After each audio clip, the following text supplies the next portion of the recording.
입버릇처럼 돈이 없다며 하소연하는 사람들이 있습니다. 여러분들은 주변에 그런 사람들이 있으신가요? 최근에 아는 지인이 친구와 손절하게 된 사건이 있었는데 그 친구도 돈이 없다는 말을 입에 달고 살았다고 합니다.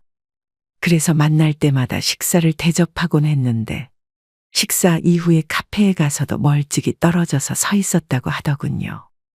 여러 번 사주다가 지쳐서 너도 좀 사야 하지 않겠냐고 이야기했더니 여전히 그 친구는 돈이 없어서 힘들다며 이야기했다고 합니다.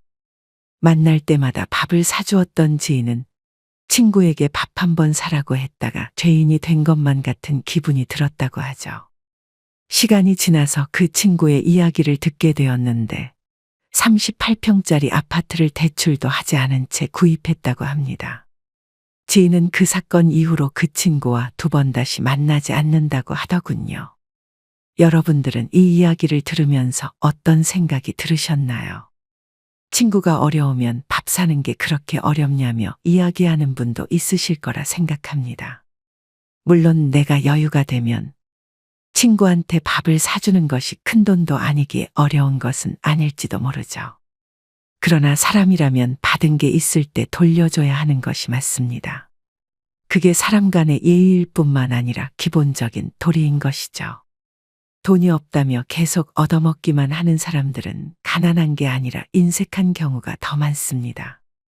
그래서 나이가 들수록 돈을 안 쓰는 사람을 멀리해야만 하는 것입니다. 만약 내가 무언가 베풀어야만 만날 수 있는 친구가 있다면 내가 궁핍해졌을 땐 만나지 못하게 될 것입니다. 그게 과연 진정한 친구라고 이야기할 수 있을까요?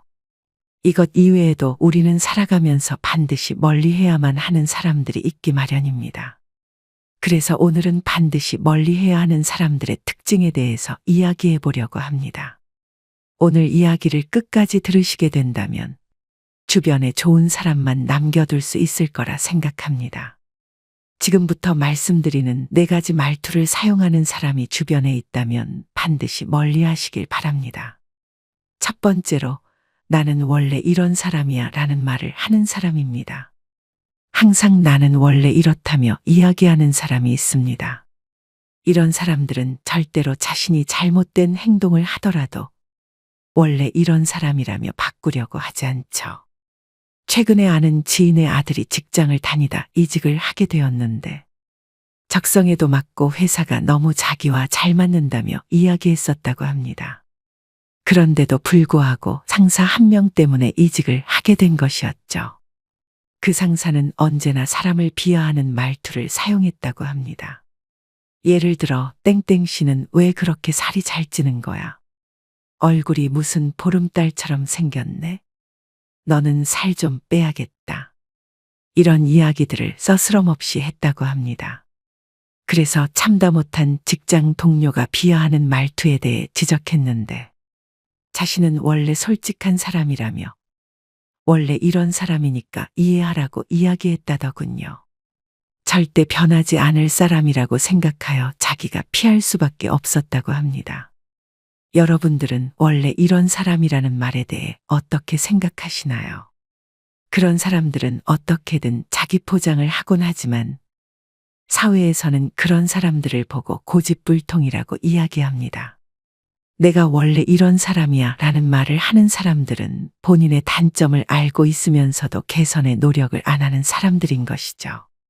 본인의 성격에 문제가 있고 다른 사람에게 상처를 준다는 것을 알면서도 원래 이런 사람이라는 핑계로 본인이 하고 싶은 대로만 행동하는 것입니다.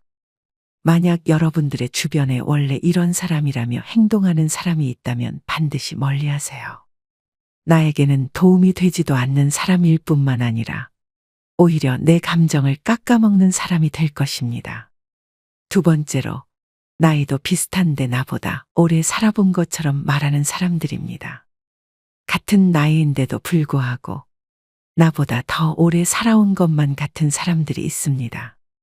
내가 무언가 시도하려고만 하면 그건 좋지 않다며 이야기를 하는 것이죠. 이야기를 듣고 있다 보면 내가 하려던 것을 이미 해본 사람처럼 구는 경우가 많습니다. 어떤 분은 은퇴하고 난 이후 건강을 생각해서 헬스를 다니며 운동 한번 해보려고 했더니 주변에 있는 사람들이 뜯어 말렸다고 합니다. 헬스를 하면 근육이 손상된다는 것부터 시작해서 나이가 들면 뼈가 약하기 때문에 좋지 않다고 이야기를 하는 것이었죠. 공원을 걷는 것이 최고라며 헬스는 끊어놓기만 하고 다니지 않는다고 조언했다고 합니다. 헬스를 이미 다녀보고 어딘가 다쳐본 사람처럼 말이죠. 그러나 그 사람은 헬스를 다녀보기는커녕 그저 흘러들은 이야기들만 믿고 조언을 해준 것이었습니다. 여러분들 주변에도 이런 사람들이 있으신가요?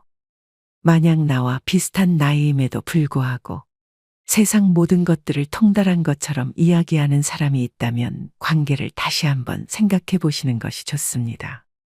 나에게는 하등 쓸모가 없는 존재일 가능성이 높기 때문이죠.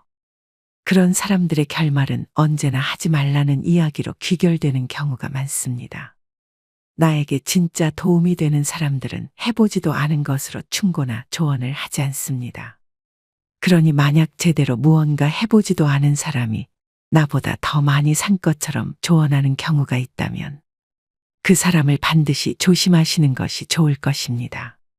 세 번째로, 몰라서 그랬어라며 말하는 사람들입니다. 세상에는 모르면 다 용서된다고 착각하는 사람들이 있습니다.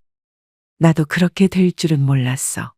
모르고 그런 건데 화를 낼 것까지는 없잖아와 같은 말을 들으면 여러분들은 어떤 생각이 들으시나요? 이런 이야기를 듣는 당사자는 오히려 속 좁은 사람이 된 것처럼 느껴지기도 합니다. 사람이 몰라서 그랬다고 하는데 그것 가지고 뭐라 할 수는 없으니까요. 그런데 대부분 몰라서 그랬다는 사람들을 보면 진짜로 몰라서 행동한 것이 아닐 가능성이 높습니다. 오히려 책임감이 없는 사람들이 대부분이죠. 누군가에게 조언을 하거나 충고를 할 때에는 내가 그 사람의 인생에 관여한다고 생각해야 합니다. 내 말 한마디가 그 사람의 행동을 변화시킬 수도 있기 때문이죠. 그러나 조언한 대로 안 되었을 때 나도 그렇게 될 줄 몰랐다며 이야기하곤 합니다. 말 한마디면 내가 잘못 이야기한 것이 정리되는 것이죠. 물론 진짜로 몰라서 그랬다거나 사람이라면 실수를 할 수도 있는 법입니다. 그럴 때는 너그러운 마음으로 이해를 하고 용서를 해주는 것도 하나의 방법이 될 수도 있죠. 그러나 몰라서 그랬어라는 말을 습관적으로 하는 사람들은 자신의 실수나 행동을 인정하고 개선하려는 노력보다는 단순히 몰랐다는 이유로 넘어가려 합니다. 반복적인 실수를 정당화하는 구실로 사용하는 것이죠. 그러니 주변에 만약 몰라서 그랬다며 자주 상황을 회피하는 사람이 있다면 성숙하지 못한 사람일 수 있으니 멀리하는 것이 좋을 것입니다. 네 번째로, 그냥 내 생각을 말한 것뿐이라며 이야기하는 사람들입니다. 항상 상대방의 의견에 토를 달면서 내 생각일 뿐이라며 이야기하는 사람들이 있습니다. 자신의 의견을 이야기했을 뿐인데 뭐가 문제냐며 이야기하는 것이죠. 이런 사람들은 자신이 생각한 이야기는 반드시 입에서 뱉어내야 한다는 특징이 있습니다. 이런 사람들은 상대방의 감정이나 생각을 존중하지 않습니다. 그들은 자신의 의견을 표현하는 것이 중요하다고 생각하며 타인의 감정은 가볍게 여기기도 하죠. 누군가와 이야기할 때 우리는 언제나 배려라는 것을 가지고 있어야 합니다. 그런데 내 생각을 말한 것뿐이라며 습관처럼 이런 말투를 가지고 있는 사람들은 배려라는 것을 생각하지 않는 경우가 많죠. 자기중심적인 사고를 가지고 있는 경우에 이런 말투를 사용하는 것입니다. 제 주변에는 주식으로 돈을 잘 벌고 있는 지인이 있습니다. 그 지인이 말하길, 주식을 시작한다고 했을 때 주변 사람들이 부정적인 의견을 많이 이야기했다고 하더군요. 물론 주식이 위험한 것도 맞고 부정적인 의견이 많은 것도 사실입니다. 그러나 내 생각을 말한 것뿐이라며 자신의 입장을 표현하기만 하고 책임을 회피하는 사람들이 더 많았다고 합니다. 내 생각에는 그건 좋은 생각이 아닌 것 같아. 너 그러다가 파산할 텐데 그냥 내 생각일 뿐이야와 같은 말투를 사용했다고 합니다. 부정적인 시각을 가지고 이야기하고는 싶은데 책임은 지고 싶지 않으니 그렇게 이야기하는 것이겠죠. 자신의 의견에 책임을 지기는 싫지만 어떻게든 이야기하려는 사람들은 주변에 있어봤자 도움이 안 될 뿐입니다. 만약 주변에 이러한 말투를 습관적으로 사용하는 사람이 있다면 주의하시는 것이 좋을 것입니다. 가까이 하면 안 되는 사람들은 말투 이외에도 그러한 사람들만의 특징이 있습니다. 지금부터는 가까이 두면 안 되는 사람들의 특징 3가지에 대해 이야기해 보겠습니다. 첫 번째로 내 말을 수시로 끊는 사람들입니다. 생각보다 우리 주변에는 자신의 이야기를 하고자 내 말을 끊는 사람이 많습니다. 내가 이야기를 하고 있는데 갑자기 자신이 할 말이 있다며 내 이야기를 끊고 자신의 이야기를 하는 것이죠. 만약 회사를 다니는데 상급자가 이야기하고 있다면 과연 그 사람은 말을 끊을 수 있었을까요? 절대로 끊지 못했을 가능성이 높을 것입니다. 도대체 왜 그렇게 내가 이야기할 때는 끊고 자신의 이야기를 하는 것일까요? 이런 사람들 대부분은 내가 말하는 게 중요하지 않다고 생각하기 때문일 가능성이 높습니다. 내가 이야기하는 것이 자신의 의견과 반대되거나 별로 중요하다고 생각하지 않는다면 끊어버리는 것이죠. 이런 사람들은 상대방에 대한 배려가 없을 가능성이 매우 높습니다. 우리라고 상대방의 말을 끊지 못해서 안 끊는 건 아니지 않나요? 그저 상대방의 이야기를 들어주고 존중하기 때문에 끊지 않는 것입니다. 여러분들도 그렇게 생각하지 않으신가요? 그렇기 때문에 내 말을 수시로 끊는 사람들을 멀리할 필요가 있는 것입니다. 만약 주변에 내 말이 끝나지도 않았는데 자기 이야기를 하려고 하는 사람이 있다면 불쾌감을 드러내고 그러지 말라고 이야기해 보세요. 그럼에도 불구하고 고쳐지지 않는 사람이 있다면 고집도 세고 주장도 강하며 배려도 없는 사람이라 생각하시고 당장 끊어내시고 나에게 이로운 사람만 옆에 남겨두시길 바랍니다. 두 번째로 약속을 수시로 어기는 사람입니다. 시간 약속을 중요하게 생각하지 않는 사람들이 있습니다. 점심 식사를 위해 12시에 약속을 잡았는데 30분 일찍 나오는 사람이 있는 반면 약속 시간보다 30분 늦게 나오는 사람도 있죠. 약속 시간을 지키지 않는 사람들은 나와의 관계를 소중하게 생각하지 않을 가능성이 높습니다. 만약 10분만 늦어도 3만 원 손해를 본다고 한다면 그 사람이 과연 약속 시간에 늦는 경우가 생길까요? 장담하건대 평소보다 일찍 나오거나 약속 시간에 절대 늦게 나오지 않을 것입니다. 물론 가끔 실수로 인해 약속을 지키지 못하거나 사정이 있어 약속을 지키지 못하는 경우에는 당연하게 이해해 줄 수 있을 것입니다. 상대방을 배려하는 마음이 있다면 충분히 이해할 수 있는 것이죠. 그러나 약속을 수시로 어기는 사람들은 오히려 나에 대한 배려가 없을 가능성이 높습니다. 이미 그렇게 습관이 자리 잡게 된 것이죠. 여러분들 주변에는 약속을 수시로 어기는 사람이 있으신가요? 만약 그런 사람들이 주변에 있다고 했을 때 내가 스트레스 받지 않는다면 상관없을지도 모르겠습니다. 그러나 확실한 것은 나와의 약속을 중요하게 생각하지 않거나 내가 기다리는 것에 대해서 미안한 마음이 전혀 없는 사람일 가능성이 높다는 것입니다. 만약 약속을 수시로 어기는 사람이 소중하지 않은 사람이라면 한 번쯤 관계에 대해서 깊게 고민해 보시길 바랍니다. 세 번째로 언제나 충고나 조언을 하는 사람입니다. 자신이 무엇이라도 되는 것처럼 언제나 습관처럼 충고나 조언을 스스럼없이 하는 사람이 있습니다. 사람들이 말을 할 때면 조언이랍시고 부정적인 이야기들을 늘어놓곤 하죠. 이와 관련하여 60대 김 씨라는 남성분도 최근까지 알고 지냈던 친구를 손절했다고 합니다. 사연을 읽어드리겠습니다. 김 씨는 30년 넘도록 회사를 다니다가 정년이 되어 은퇴를 하게 되었습니다. 많은 사람들의 축하를 받긴 했지만 한편으로는 불안한 마음이 들 수밖에 없었죠. 오랫동안 회사를 다니며 열심히 모은 자금이 있었지만 앞으로 들어올 돈이 없었기에 막막했던 것입니다. 그런 김 씨에게는 오랜 회사 동료였던 박 씨라는 친구가 있었습니다.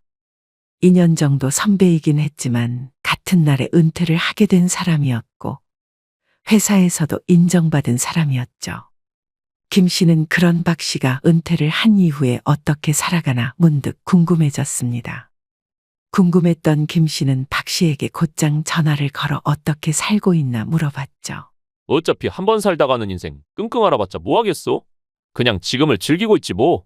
김 씨가 생각했던 것과 달리 박 씨는 별다른 생각을 하지 않고 있었습니다. 그래도 나중에 돈이 다 떨어지면 어떻게 하려고 그래? 그때는 자식들한테 용돈이라도 받던가 연금 받으면서 살면 되지 뭘 그래. 김 씨도 회사 다니면서 못 해봤던 여행도 좀 가고 맛있는 것도 사 먹고 좀 그래. 박 씨는 김 씨에게 자신의 삶을 즐기라며 이야기해 주었죠. 그러나 김 씨는 박 씨가 그렇게 이야기하더라도 불안한 것은 어쩔 수 없었습니다. 그래서 김 씨는 당장의 경비일이라도 알아봐야겠다 싶어 이것저것 알아볼 수밖에 없었습니다. 그러다 특정 자격증이 재취업에 도움이 된다는 것을 알고 학원에 등록해서 공부를 하기 시작했죠. 그런 김 씨를 보고 박 씨는 혀를 차며 이야기했습니다. 아니 이 사람아, 나이가 들어서까지 공부하면 뭐 할 거야? 좀 즐기라니까 그러네. 그래도 내가 언제까지 살지도 모르는데 미리 준비해두면 좋지 않겠어? 답답한 사람아, 그럼 그때 가서 또 일을 찾으면 되는 거 아니겠어? 요즘은 세상이 잘 되어 있어서 굶어 죽을 일도 없어. 그리고 그 자격증 같은 거 하등 쓸모도 없다고 돈으로 학원 배불러 주는 거밖에 더 되겠어. 그러나 김 씨는 박 씨의 조언을 듣지 않았습니다. 불안한 미래를 걱정하는 것보다는 미리 준비하는 것이 도움이 될 거라 생각했기 때문이죠. 사람이라는 건 말이야, 휴식도 필요한 법이야. 그럼에도 불구하고 쉬는 것을 포기하며 열심히 공부한 김 씨는 전기 관련 자격증을 취득할 수 있었죠. 그리고 나서는 곧바로 아파트 경비로 취직하여 다시 돈을 벌기 시작했습니다. 그런 김 씨를 보고 박 씨는 안타까운 목소리로 이야기했죠. 나중에 조금이라도 쉴 걸 그랬네 하며 후회할 거야. 경비도 주 4일만 일하면 되는 거라서 쉴 때 놀러 가면 되니까 괜찮아. 김 씨는 은퇴 후 이른 나이에 새롭게 직업을 구했기 때문에 괜찮은 자리를 구할 수 있었죠. 김 씨는 경비 일을 한 지 2달 정도가 되자 몸이 많이 노쇠했다는 걸 느낄 수 있었습니다. 회사를 다닐 땐 앉아서 일했던 것과 달리 매일 순찰을 돌아야 했기 때문이죠. 건강을 생각한 김 씨는 헬스에 등록하려고 마음먹었습니다. 그러자 박 씨는 이를 제지하며 다음과 같이 이야기했죠. 아니 이 나이 먹고 무슨 헬스야? 어차피 다닌다고 등록했다가 얼마 다니지도 못한다니까. 걷는 것보다 근육을 조금이라도 키우는 게 노후에 도움이 된다고 하더라고. 누가 그래? 나이 먹으면 근육이 무슨 소용이야. 그냥 걷기만 해도 효과가 좋다니까. 매일같이 김 씨의 행동에 조언을 하는 박 씨에게 더 이상 참을 수 없어 이야기했습니다. 그냥 내가 하고 싶다는데 왜 자꾸 말리는 거야? 다 너 잘 되라고 하는 말이야. 왜 그렇게 신경질적이야? 내가 조언을 해달라고 한 적도 없는데 하도 오지랖을 부리니까 그렇지. 참다 못한 김 씨는 박 씨에게 한마디 했습니다. 그냥 내가 알아서 할 테니까 신경 꺼. 이후로 김 씨는 박 씨와 더 이상 이야기하지 않기로 마음먹었습니다. 연을 끊기로 마음먹은 것이죠. 나중에 시간이 지나서 옛 동료들에게 듣게 되었는데 박 씨도 돈이 다 떨어지자 자격증을 준비했다고 합니다. 여러분들은 이 사연에 대해서 어떻게 생각하시나요? 박 씨는 김 씨에게 진짜 진심 어린 걱정으로 조언을 한 것일까요? 그저 자신과는 반대되는 일을 하는 김 씨가 마음에 들지 않았던 것은 아닐까요? 만약 박 씨가 조언했던 대로 김 씨가 살았다고 하더라도 잘못되었을 경우에는 책임져 주지 않았을 것입니다. 조언이라는 것은 누군가의 인생에 내가 관여한다는 것이나 마찬가지니까요. 책임을 질 수 있는 이야기를 하는 것이 진정한 조언일 것이며 책임감이 없는 조언은 오지랖이 될 뿐입니다. 오늘은 반드시 멀리해야 하는 사람들의 특징들에 대해서 살펴보았습니다. 여러분들은 어떤 사람들을 멀리해야 한다고 생각하시나요? 오늘의 이야기가 여러분들의 인생에 조금이나마 도움이 되었으면 좋겠습니다.